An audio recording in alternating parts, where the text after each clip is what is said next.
Hello, friends. Welcome to Mavs. We're not Mavs Moneyball anymore. We are Pod Maverick. This is Pod Maverick After Dark. Thanks so much. I am Kirk Henderson, joined by Josh Bowe. Appreciate everybody hanging out with us tonight. Sorry, we're getting a little bit of a late start. I had an audio snafu that was driving me crazy, and I don't have a mic in front of me. So if my audio isn't as good tonight, it's because it's being recorded onto my desktop. So I apologize for that. This is a really nice time to talk to you guys because the Dallas Mavericks did this thing they haven't done in a while, which was win a basketball game. They defeated the Miami Heat 114-108. Josh, how you doing? I'm doing pretty good. I'm glad all Mavs fans get to step off the ledge, at least for one night only, if that's the case. But we get to talk about a win. Yeah, we get to talk about a win, which means people actually get to listen to our podcast and read our website. Like, that's good. It is good. So don't really know how to talk about this one other than it felt like a mud fight for about 60% of the game. And I don't understand how the Heat are any good. That's sort of what you don't know how the Heat are good? Yeah, they're a weird basketball team, and I don't like watching them. They are a weird team. They're a bad matchup for the Mavericks. For them. They're a bad matchup for a lot of the league, apparently, based on how they keep getting, playing good enough basketball during. No, I meant the other way around. I meant like the Maverick, they don't match up well against this Mavericks team because I guess we'll just start going, but like Bam Adebayo, like the going from Miles Turner to Bam Adebayo, even though I think Bam Adebayo is a better overall player, just for this Mavericks defense and the players they have, it was just a night and day difference. Like, he's not a floor spacer. He can't shoot. He scores okay. He averages, 20 points per game, but he burns you mostly inside the lane. And when you've got Derek Lively there, it just makes things a little bit easier when Lively doesn't have to close out 18 feet to a jump shooter. And then everything else just kind of flowed from there. Like, he's a good player, but the Mavericks were able to take advantage of his weaknesses in a specific way that allowed them to really dominate the game from the second quarter to the end of the game, which they haven't had an extended stretch of play. Like, even though this was a close game and it did go back and forth, and we could talk about the awful start later. This was easily the most impressive they've looked for 48 minutes, probably since the Phoenix win. They were really locked in after that second quarter, and I really think the matchups helped. They did some things better tactically, but yeah, I think it started from the fact that Lively and then Gafford and then Maxi Kleber, the bigs could kind of sag off of Bam Adebayo, and there wasn't punishment because he's not dropping threes on you like Miles Turner. Is it okay if I call him Miami Maxi Kleber? You can. You did a good job explaining that because it's not like I sit here and watch Heat games. I'm not gonna lie to people. I did watch a lot of playoff stuff and I get it, but the game to game stuff, I don't get why Bam is considered that amazing of a player, and the Mavericks just sort of made him look silly. So I think it's a really good descriptor. This game was really frustrating at the start. The Mavericks gave up they gave up 16 points in 4 minutes. And for those of you who can do math, that's on pace to giving up 192 points over a 48-minute basketball game. 192 is a bit too many. Just a little too much. And so when you factor that in, that means the Mavericks basically allowed the Heat to score 92 points for the next 44 minutes of regulation, which is pretty darn good. They made enough adjustments. They played just hard enough. They stopped getting beat on the stupidest backdoor cuts. Yes. Because that happened to 3 different Mavericks in the first quarter, and it was like, really, we're pretty mad. I don't know. You and I are kind of mixed on it, but it's like at that point, it's like, are they trying to get Kid fired? That's what I was thinking in the first quarter. It was like the defense was so bad. It's like this a protest? Like what is going on? And then, you kind of look at what the Heat was doing. They hit so many 3-pointers in the first quarter. And the Mavericks just hung around. And the thing that I saw as the game wore along was that Miami decided to start doubling Luka. Yeah. Which they must have not gotten the game tape because, as you have lengthily explained and written about for Mavs Moneyball, if you're going to double, if you leave Luka in single coverage, the Mavericks don't have any really interesting counters. So you're basically asking Luka and Kyrie to outscore everyone. And that hasn't happened for some of these games. And they started sending doubles at Luka tonight. And he was just like, all right, fuck this. I'm going to pass, I'm going to pass the ball. Yeah, and they killed him down the stretch with the pass. Dante Exum hit a wide open 3. He then hit a little nice turnaround shot in the paint with the space given to him.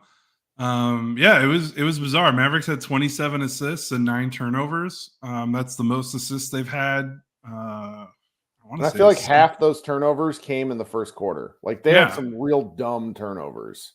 Yeah, so they really played a pretty clean game after the first quarter. Really, the first quarter, I don't want to. Well, this is mostly, basically since the first quarter, everything's good. So we're not going to talk too much about bad stuff. No, there's not. There wasn't much bad. But the bad was Luka did not look like he wanted to play this game in the first 5 minutes because you were talking about all those backdoor beats. Miami was just making him guard, and he was literally just like standing still and watching, and the body language was terrible. I don't know what was going on with him in the first 5 minutes.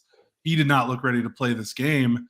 And then from the second quarter on, he looked like the MVP candidate that we've seen for a majority of the season, just making threes, reading the double team very well, passing the ball where he needed to. He cleaned up his defense significantly. It was so weird. I don't know. Did he get did someone send him a bad text before the game? Did someone piss him off? It was just so weird. I think these early, I'm a little bit superstitious. I think these early start times have not been particularly good for these guys' rhythms. And as much as we like them, because it means we go to bed early, but they played 6:30 again tonight, which is a little bit different. I think, and I think Luka, starts really matter to him. I will say that talking about Luka, I'm not sure if you watched the TNT pregame.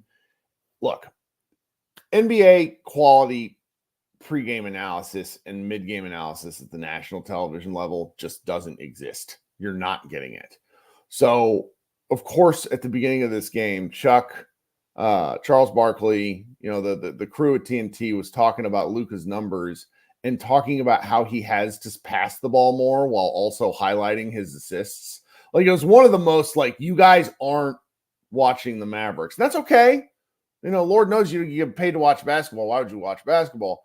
And they were talking, and it just Charles sounded legitimately stupid because he's talking about how Luka needs to get people more involved early. Only you have really explained over the last several games that there aren't people to get involved, Right. So Luka can make the right pass, but if the guy is glued to their man, it ultimately doesn't matter because a contested 3-pointer is not a good shot. A contested Kyrie 21-footer with 3 seconds left on the shot or shot clock is not that's the shots that they were getting for a significant portion of the game. And that the TNT pregame was just so bad. And that's okay. Because that's just sort of going to happen. And then we went out and watched Miami double team Luka stupidly.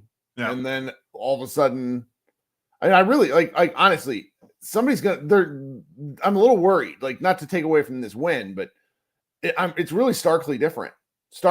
Now, as the chat is kind of alluding to, there are some other parts of this game that really, really, really elevated the Mavericks in a way that I'm hopeful will allow them to get through if Luka starts getting single teamed and basically dared to score 50 points like he's 2006 Steve Nash.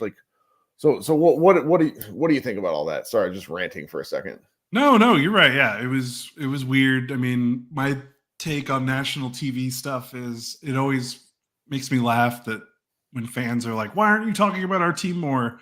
I'm like, why do you want them to talk about your team more? Because it's going to be awful whenever they talk about your team because these guys don't watch the games. Okay, so we got one of our nice commenters, Mr. Black, who's in here every game. He says Chuck was spot on with his assessment that Luka needs to score less. What Josh and I have talked about now for 4 games now, and I just want to revisit it again. Their teams are not doubling Luka, and they're not leaving any other Maverick. So the really kind of bleh play design and offensive scheme that the Mavericks usually run to get people moving and you can see film this. Just go back and watch the tape. There isn't anyone open.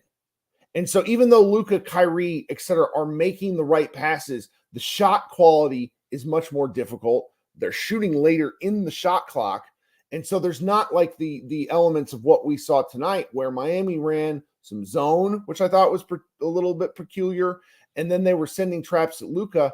And so when Luka passes out of that double team, the ball pops around. Like there was one instance where Luka, I think he hit Lively in the middle of the key. Lively passes out to Josh Green at the wing. I think it was Josh Green, who then throws it to someone in the corner who hits an open 3. That sort of ball movement can't happen unless the defense is a little bit off balance, because otherwise you're just moving the ball for the sake of moving the ball. There's not any sort of, am I explaining that correctly? Yeah. And I think the big thing we're trying to say is if the defense doesn't double Luka, then that movement just doesn't happen because they just don't seem to run much. They don't, in the flow of a half court. Now the question is, and this is a bigger discussion, is that because of coaching or is that because that's how Luka wants to play? And I think that's where, if you want to criticize Luka, that's actually the thing I would criticize, where it's, if they need to run some sets like it's 1994 and we're doing some real old school basketball stuff, then let's get creative and do some of that stuff to break out of it. I am tired of seeing a Spain pick and roll get broken up on the first screen because Luka doesn't really run it against the screen. That screener doesn't set the right pick, or everybody's already going through the motions of the play rather than executing the play. I may not be describing that right, but like there becomes a point in the NBA season where everyone knows what everyone else is running. And so defenses are beating you to the spot before you even get there. So your counters have to develop counters, and the Mavericks just don't have any of that. Like, seriously, go look at some of Kyrie Irving's shot attempts the last several games where they've had losses, where he gets the ball with 7 seconds left on the left wing because all of the other options were cut off and cut off early. And so he has to go take a tough shot that doesn't work. That's not on Kyrie. That's on the play design, and that's on the play execution of the players.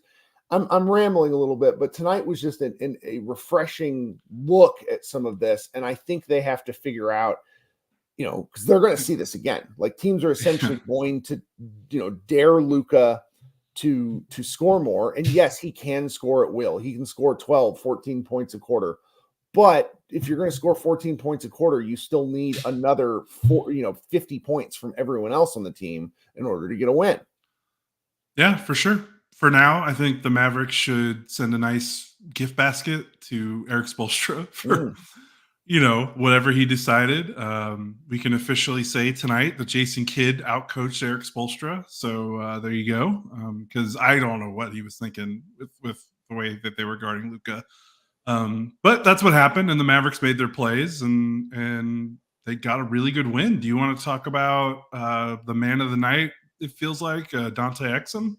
I do, but before we talk about Dante Exum, let's take a brief break. Those of you who are here in the show, if you could go down and give me a like. Josh and I appreciate that sort of thing. We have some pretty funny numbers on our views lately, and it has to do with the at least the live views. If you join via Twitter, it doesn't log you out. So anybody that takes a look at the stream, that's why all of a sudden we had like 3,000 viewers last night. Like 3,000 people stopped by, but not all at once. Which is pretty funny. So if you want to listen to or if you want to join the live stream, go ahead and hit like on the show and consider subscribing to our page. Josh and I do these after every single game if we can. I try to host a secondary live show. Not going to do one tonight. My son's birthday is in the morning, so I think my wife and I got to get up early and do stuff. But for those of you who are listening on the audio stream, if you could go ahead and consider subscribing and leaving us a review, all those sorts of things, we very, very much appreciate it. We're going to hope that the Mavericks get back on their winning ways, because that affects us, because more and more people actually watch and listen to this thing when they win. I really enjoy messages where it's like, you know what, I really love you guys, but I'm just not going to listen to you after a loss. I get it. I totally get it. So now we're going to pause for a brief break for audio ad insertion for those of you who are listening on the podcast the next day. All right. Thank you so much for waiting through that. So you wanted to talk about the man of the night, and I am just delighted with Dante Exum returning from knee bursitis. He only played 6 minutes last game, and he's played a little bit here and there, but the Mavericks have been a little bit reluctant to use him in force. Tonight, he played a lot, and it made the difference. Why do you think that was? Because he's that connecting piece, right? He had 5 assists and 1 turnover off the bench. How many times have we talked during this losing streak, or just losing skid, or really anytime they lose, and we're like, man, the Mavericks had like 3 assists total off the bench. Like, when he's not playing, like, they just don't have a third guy that can credibly do stuff with the ball. Like, even when PJ Washington's going well, he's doing stuff with the ball to score. Like, that's his intent when he takes the ball off the dribble.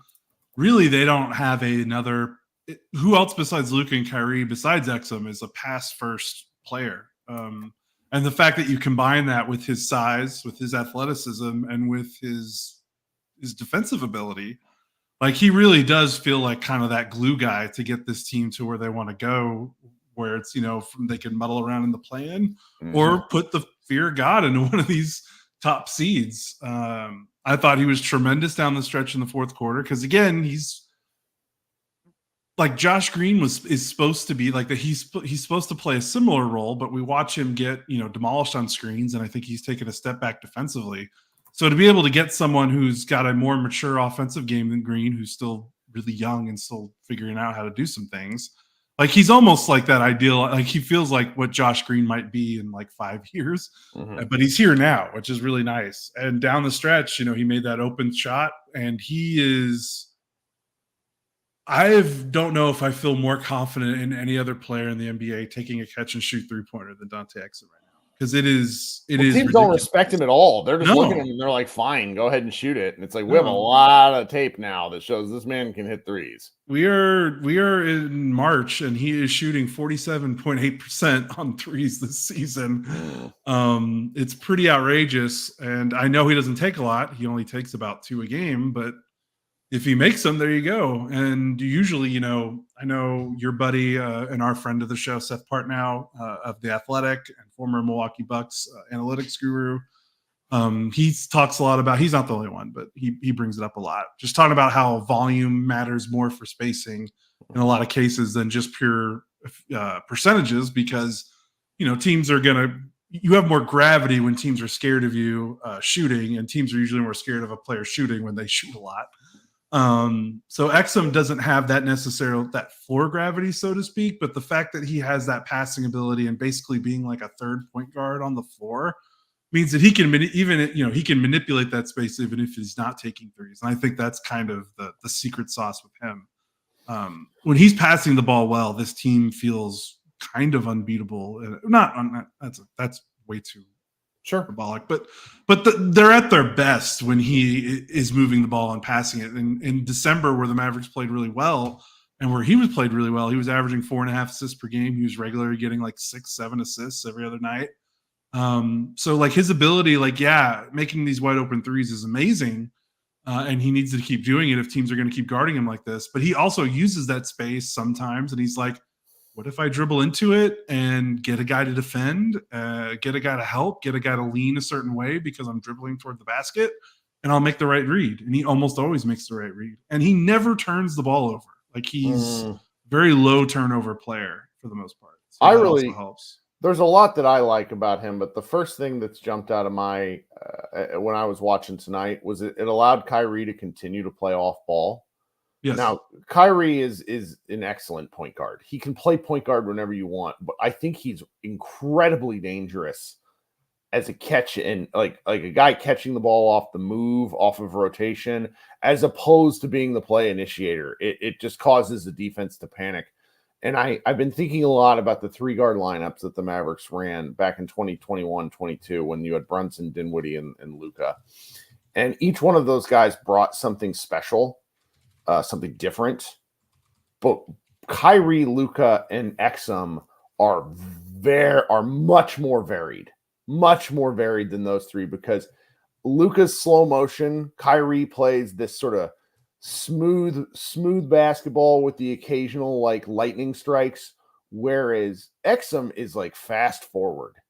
I mean, do you remember the play where he drove at the basket and found Luka in the short corner for a short jumper? Yeah, I've never seen Luka shoot there in my life. Yeah. We have 6 years. I bet there's like 3 dots in that space in the game, because why would Luka ever get a shot from there? And his pushing and moving the ball has resulted in more catch and shoot jumpers for Luka, some catch and shoot options. Yeah.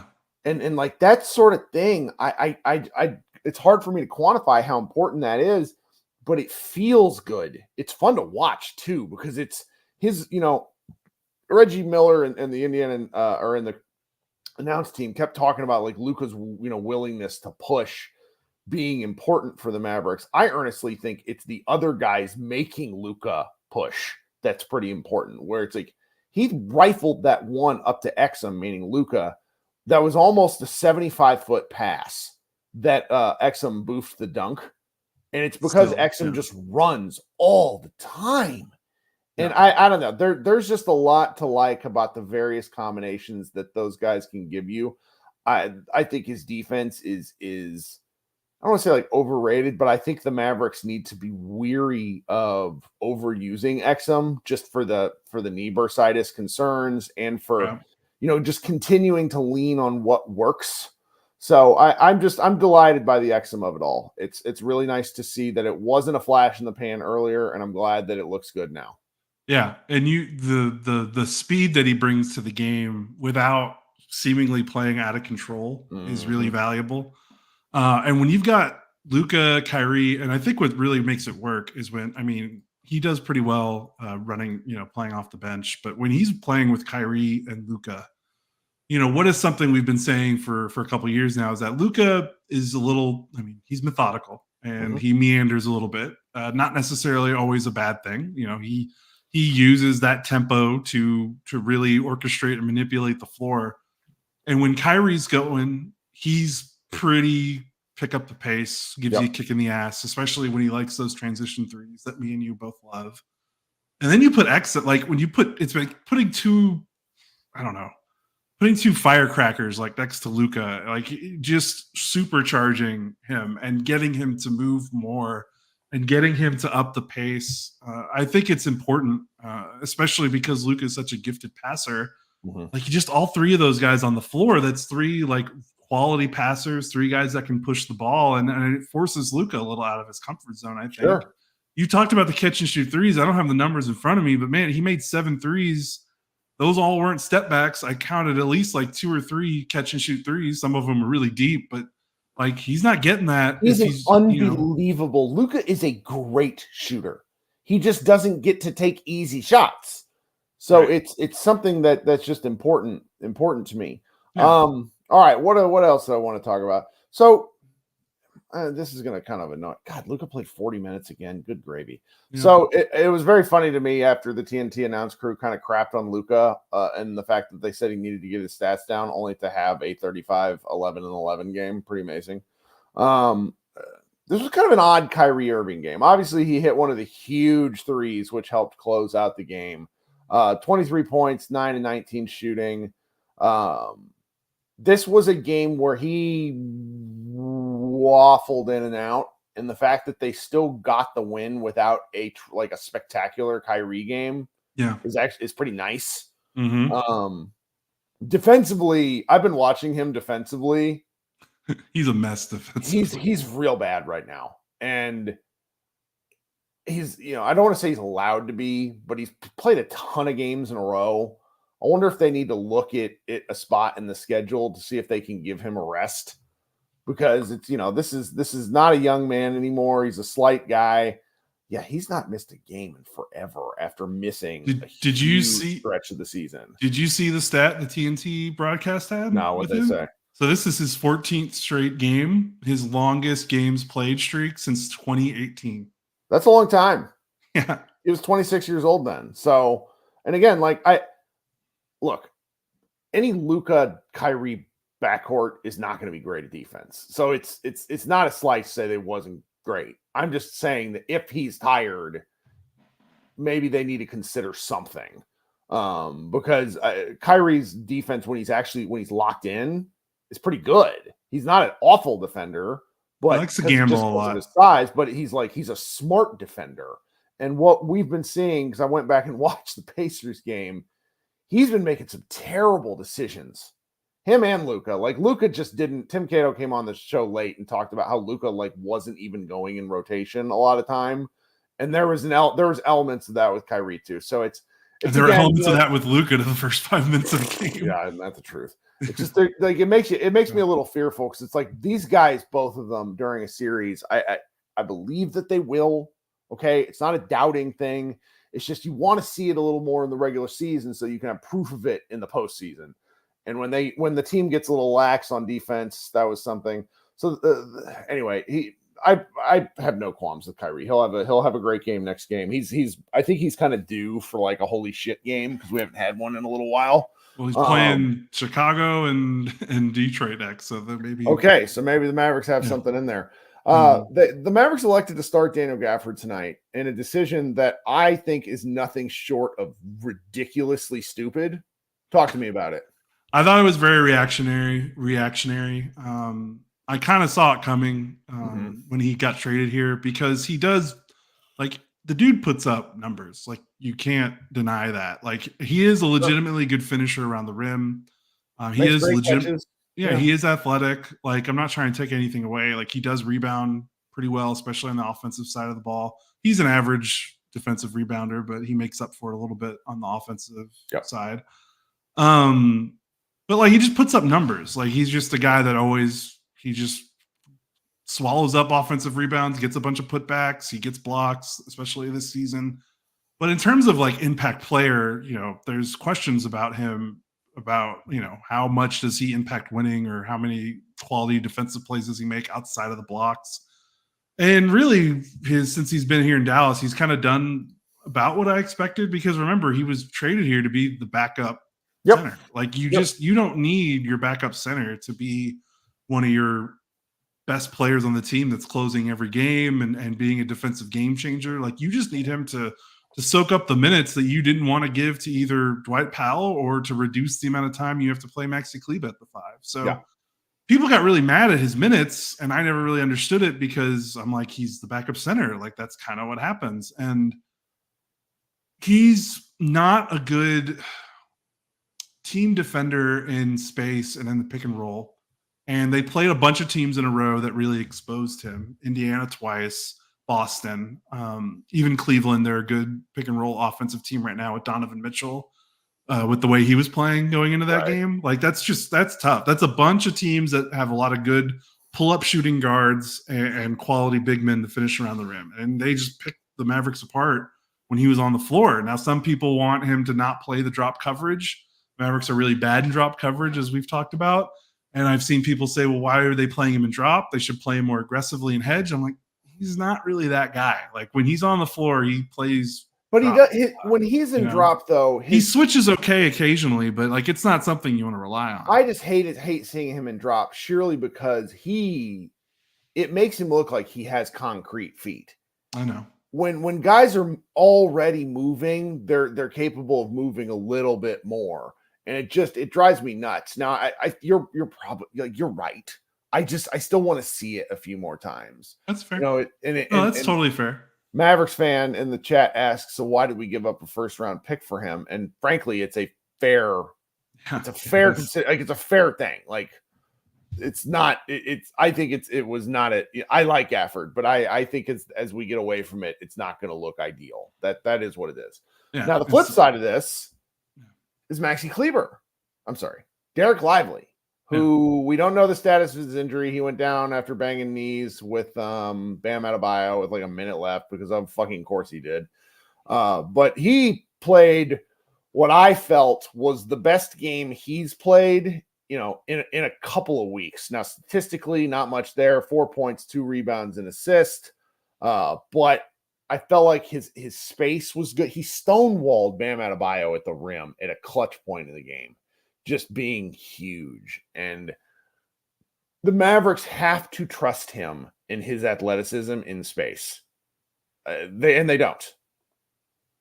No, they don't. It also helps, he didn't have to play a stretch big. He got to roam off Bam Adebayo a little bit, and the Mavericks were not scared of Bam Adebayo in this game offensively. Like, you could tell that they were shifting their coverage a lot off of him because they weren't scared of him punishing him. But yeah, Lively was tremendous. I thought he walled off the rim pretty well. The Heat did score. They were 14 of 19 in the restricted area, which is a good percentage, but 14 makes at the rim. You can, with this Miami Heat team that likes to get to the basket, you can live with that. And the Heat were 6 of 18 in the paint outside of the restricted area. And so much of that is just Lively's length and space bothering almost anything the Heat tried to do when they dribbled inside the 3-point line. So this looked like a game he was playing most of the season. I mean, because he's been really great most of the year. He just played a really good, strong defensive game. And I thought, just matchup wise, he had a better matchup. Like, not only is Bam Adebayo not going to kill you offensively a lot, or you're not scared of him from the perimeter, at least. The Heat are kind of a small team right now. Like, they don't really play a true 4-man, and they don't really play. I mean, they don't play a stretch Nikola Jovic. They just play a bunch of weird, kind of tallish guys. Yeah, like, they're shooters. Terry Rozier is a shooter. He's a good shooter. Caleb Martin's a good shooter. Jaime Jaquez is a good shooter. But those are perimeter. Like, Lively's never going to have to guard those guys unless something bad's happened or you've had to switch out of desperation. Like, he was able to stay closer to the rim and roam a little bit more and protect the paint without fear of, well, now my guy's gonna spring open for a 3 or for a jumper, or my guy's gonna be involved in I think it was just a much easier matchup for him defensively. Sure. And he looked great. And yeah, he's a much better athlete than Daniel Gafford. No disrespect to Gafford, who's also a pretty good athlete, but he's the key. Like, I thought it was just a little reactionary to start Gafford and bench Lively, but it was really nice to see Lively respond. I don't know what they're going to do going forward. Like, are they going to switch it? Like, knowing how coaches work, since they won, they might keep it going that way. So we'll see. But either way, they were able to survive the Gafford minutes enough. He did enough on the box score, 12 points, 7 rebounds, but the Heat did pretty much light it up when he was on the floor, which isn't all his fault. But yeah, I just thought Lively played a good, productive game, even though he didn't have he only had 4 points and 2 rebounds and no blocks, but he was a game changer for sure. Yep. Well, we're kind of coming to the end here. There's the occasional thoughts, like PJ Washington hilariously had like 8 rebounds, primarily because he got a bunch of his own boards, which is just whatever. That works for me. You kind of go through the rest of the guys. Tim Hardaway Jr. had his umpteenth millionth poor shooting performance, but Jason Kidd only played him 7 minutes in the second half, which I think is progress. Like, this was a really big minutes distribution game for most of the roster. If you go look outside of Kyrie's 36 and Luka's 40, PJ Washington plays 29, but the rest of the roster hovers at 22 to 23 minutes or less, which was pretty fascinating, to be quite candid. It was a legitimate 10-man rotation tonight. Yeah, which, Kidd tends to go tight. I suppose the last thing we should touch on, our former colleague and friend Nick Angstead over at Mavs Money, or I'm sorry, over at Locked On Mavs, boldly kind of got sick of it and just called for Jason Kidd to be fired, and to his credit has stuck to his guns. Which I think is a pretty, frankly, it's basketball, but it's a brave take in the Mavericks media economy where going against the Mavericks as organizationally is, I mean, like Josh and I are effectively blackballed from stuff after years of our shit. Like we don't get invited to anything. We don't go on anybody else's, like we don't go on like the Mavs telecast or any of that stuff. We don't get to go on the Mavs radio station. There's a reason for that, like because people don't like the shit we say. So I think it's pretty interesting that Nick called for that, and I think it sort of goes to show just how deep the dissatisfaction with Kid is, and one win does not alleviate that. And this is something that I'm going to be very curious to see where it goes, because I think the like Will Kane, he's now a conservative commentator, but he's a big sports guy in the Dallas area, like Bob Sturm, like the people turned on Kid. And I was just surprised about that. You know what I mean? Oh yeah. I mean, it was, normally the media is pretty, they give the team a lot of chances. Not just, that can frustrate us from time to time, but yeah, to see prominent members all be in unison on something that feels kind of like a reactionary hot take was surprising. And I'm not trying to, no, because it's like it's 60 games into the year. Are you really going to fire the guy? Yeah. So that was just that was something. ridiculous. Yeah. And I mean, it didn't look good the first 5 minutes. It was like, what are we doing? I don't know if they changed anything tactically, but the overhelping seemed to stop as the game went on, which was killing them. That might have been a process of who was playing. Like, Josh do you think that was because they're down? Yeah, that helps. Josh Green is just a chronic overhelper. Yes, he is. He is. That was killing him in his first 3 years, and it's still kind of killing him, and he can't get over screens. But him playing 19 minutes probably helped a little bit. He didn't have a bad game. Didn't have a great game, but I would rather be like, oh, Josh Green, he was fine, rather than Josh Green, scourge of my soul. Yeah, it's better. 19 minutes off the bench, having a whatever game is way different than 25 minutes as a starter. One more thing I want to talk about before we go is I think the other most interesting thing about the game is the closing lineup was final 5 minutes. It was Luka, Kyrie, Exum, Maxey, Lively. So no trade deadline guys, no PJ Washington, no Daniel Gafford. So I think they might. I could see PJ slipping in there. Yeah, I think this was more situational because PJ was having a bad game. Like he was part of the overhelping madness in the first half that was giving the Heat so many open threes. And I think Kid was just like, I'm just going to go with the five that I trust, not have to worry about maybe the new guys that don't necessarily know where they need to be, as well as the guys that have been on the team all year. Yeah. But I just thought it was notable. Like they played really well. They closed the game on a 14-7 run. I thought Maxey played really well defensively in the fourth quarter. He was part of the problem. No one played good defensively in the first half. I'll just say that for the most part. But fourth quarter, they played really well. And Maxey was good with Lively, the two of them, the tandem. Like they bully balled the Heat a little bit. Like the Heat just didn't really have an answer for the Mavericks' size. I mean, the Mavs had 10 offensive rebounds. The Heat had 2.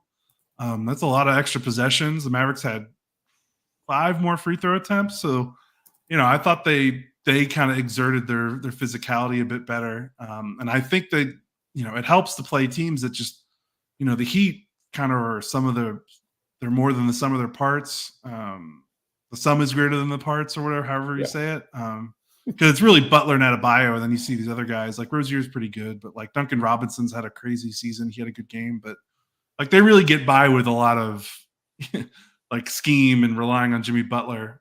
So like there were easier places for Maxey, I think, to guard. And I think him playing next to Lively, I love Maxey as the 4 because I feel like he gets the help side defense a little bit more. So when Lively steps up and Maxey's on your back line, like I think that's a good scenario for the Mavericks. Maxey had 2 blocks.